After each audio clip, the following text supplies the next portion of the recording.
Sisi kama chama, msimamo wetu kwa masuala ya corruption, mambo watu wanataka kuiba mambo yetu ya madawa katika KEMSA, nimeona rais amefutilia mbali hao watu, na sisi tunaunga mkono na tunasema waende nyumbani, na wasiende nyumbani peke yake.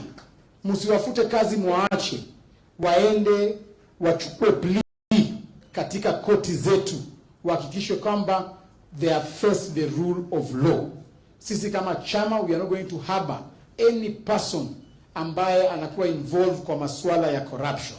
Tumesema kama hata wewe ni mwanachama wa UDA na upatikane kwa kashfa ya corruption, sisi tutakudiregister kwanza, kwa sababu hatutaki watu kuharibia rais wetu jina.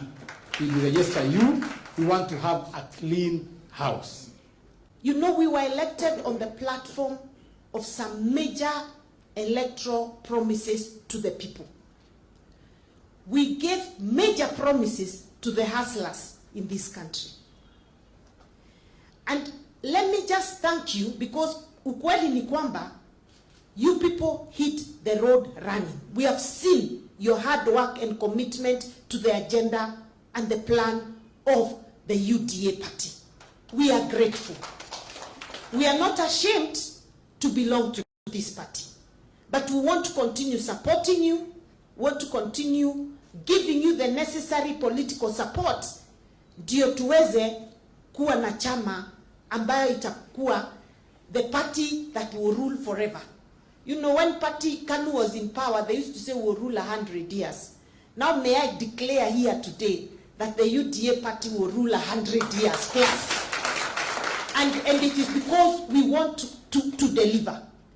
And we must never lose focus of the reason why there were so many Kenyans who voted for us.